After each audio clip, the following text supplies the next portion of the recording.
En la música, mayor complejidad no significa mejor. ¿Sabéis que es más complejo que una canción pop? Dos canciones pop sonando a la vez.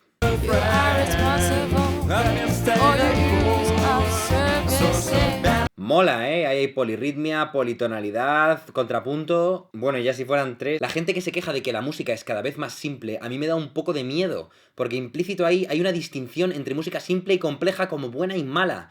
Y no, la música también tiene que transmitir. Oh my gosh, I love this song.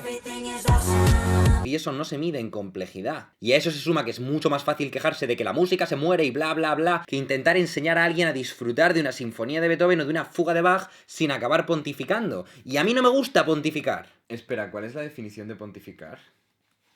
Vale, no, a mí me encanta pontificar, así que vamos a pontificar. Si una canción, por mucho que tenga solo 4 acordes y notas tenidas como melodía, te ha hecho llorar, ¿cómo te va a venir nadie a decirte que eso es simple? Un conjunto de vibraciones en distintos patrones ha sonado en algún momento del pasado, ha sido codificado en forma de bits, ha sido descodificado otra vez en el presente en forma de sonido, ha hecho vibrar tu membrana basilar, tu sistema nervioso ha codificado eso en forma de impulsos nerviosos otra vez para que tu cerebro lo interprete. Un cerebro humano, el ordenador más complejo que existe ahora mismo, a través del cual ha producido un cambio fisiológico en tu cuerpo que te ha hecho llorar. Es como el virus informático más chulo que existe, capaz de meterse en tu cabeza aunque tú no quieras y hacerte experimentar cambios emocionales de manera involuntaria. Y ahora te voy a venir yo a decir que no es lo suficientemente complejo.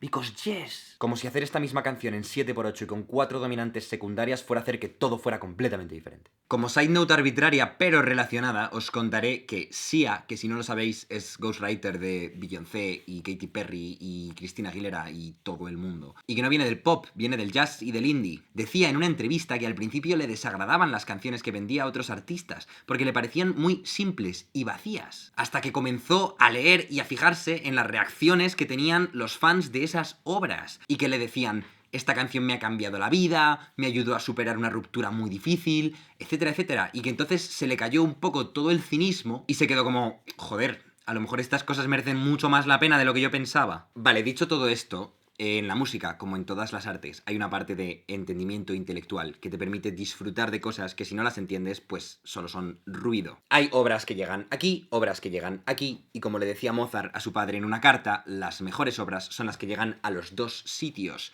las que puede cantar el cochero, pero también el más erudito puede estar horas analizando. Y yo, si lo decía Mozart, le haría caso, porque es el autor del canon Lámeme el culo en si bemol mayor K231. No es un cualquiera.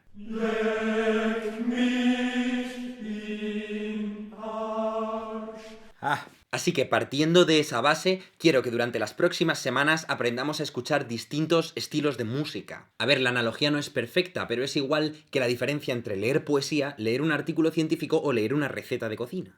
Si yo fuera una persona razonable, ahora mismo no me estaría dirigiendo a ti a través de este poema. Aunque quizás esto sea más razonable que ir a tu casa a gritarte que todavía te quiero. La tirosina hidroxilasa es la enzima responsable de catalizar la conversión del aminoácido L-tirosina a dihidroxifenilalanina.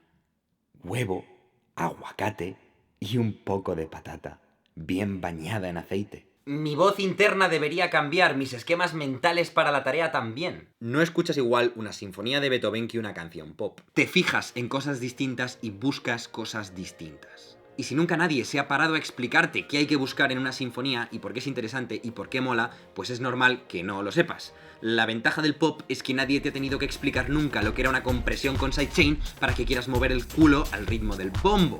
Eso es una ventaja. Pero también vamos a aprender a escuchar pop. Mi idea es, por repetir por tercera vez una frase de vídeos anteriores, que después de esta serie de vídeos no volváis a escuchar la música de la misma manera.